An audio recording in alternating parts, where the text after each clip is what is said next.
안녕하세요. 리오입니다. 이번 영상은 쿠팡 플레이를 통해 볼 수 있는 영화 빅피쉬의 솔직한 후기와 스토리, 결말에 대한 이야기를 해보는 영상입니다. 재밌게 봐주시고 구독과 좋아요 부탁드립니다. 영화 빅피쉬는 국내 기준 2004년 개봉한 작품으로 2021년 재개봉이 이뤄지기도 했습니다.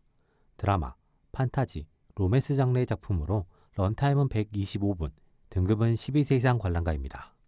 찰리와 초콜릿 공장, 웬즈데이의 팀 버튼 감독의 작품이며 이완 맥그리거, 알버트 피니, 빌리 크루덕 배우가 주연으로 출연합니다. 윌은 아버지 에드워드가 해주는 판타지스러운 이야기를 듣고 자랐습니다. 윌은 어린 시절에는 그 이야기에 빠져들고 재밌게 들었지만 나이가 먹어갈수록 그 이야기가 과한 허구로 들리고 언제나 자신이 아닌 아버지와 아버지의 이야기가 주인공이 되는 상황이 불편하고 싫습니다. 그 문제로 윌은 아버지 에드워드와 다투게 되고 3년간 연락을 끊게 됩니다. 그리고 어느 날 윌은 어머니 산드라에게 아버지의 연명치료가 중단되었으며 살 날이 얼마 남지 않았다는 소식을 듣게 됩니다.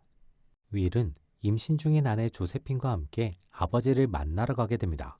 그리고 다시 아버지의 이야기를 들으며 스트레스를 받게 됩니다. 조세핀과 산드라는 윌과 에드워드의 관계를 회복시키기 위해 노력하고 윌은 아버지의 창고를 정리하다가 아버지의 이야기와 관련된 물품들을 발견하게 됩니다. 그리고 아버지의 이야기가 모두 판타지는 아님을 느끼게 되고 아버지의 이야기를 다시 살펴보게 됩니다. 에드워드의 이야기는 진실을 기반으로 약간의 허구 혹은 판타지가 더해진 것이 대부분입니다.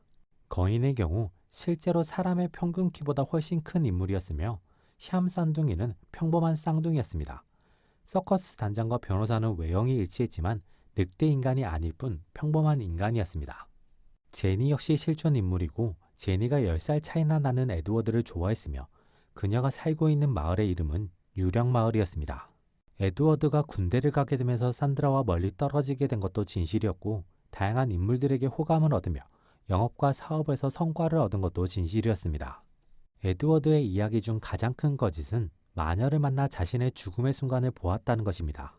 에드워드는 실제로 마녀를 만난 적이 없으며 에드워드가 언급한 마녀는 제니였습니다. 에드워드는 어린 제니에게 호감을 주고 떠났고 자신으로 인해 제니가 안타까운 선택을 해서 그녀의 삶이 망가진 것 같은 죄책감을 가지고 있었습니다. 그래서 자신이 죽는 그 순간까지 제니에 대한 감정을 가질 것이며 자신의 사후, 윌 혹은 다른 가족들이 제니를 챙겨주길 바라는 마음을 녹여낸 것으로 보입니다. 동시에 자신이 쉽게 받아들이기 어려운 자신의 죽음이라는 순간을 최대한 미루고 꾸미고 싶다는 욕망도 있었을 것으로 보입니다. 결과적으로 이 이야기는 아들인 윌을 통해 완성되며 에드워드는 윌과의 관계를 회복하면서 눈을 감게 됩니다.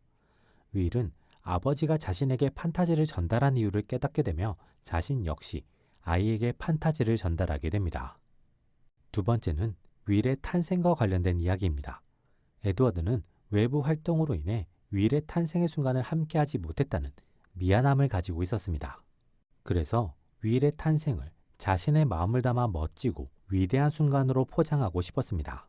그런 마음을 담아 자신과 산드라의 결혼을 윌이라는 인물의 탄생을 위한 배경으로 묘사하며 윌에게 가족에게 서사를 부여하게 됩니다.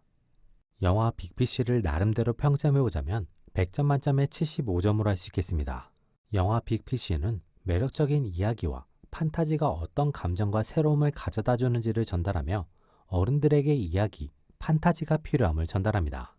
동시에 부자 관계를 인상적으로 그려내며 관계 속 표현하지 못한 진심에 대한 이야기도 전달합니다. 그리고 인상적인 에드워드라는 캐릭터를 통해 관심, 인기라는 것을 색다르게 다루는 작품이기도 합니다. 이번 영상은 여기까지입니다.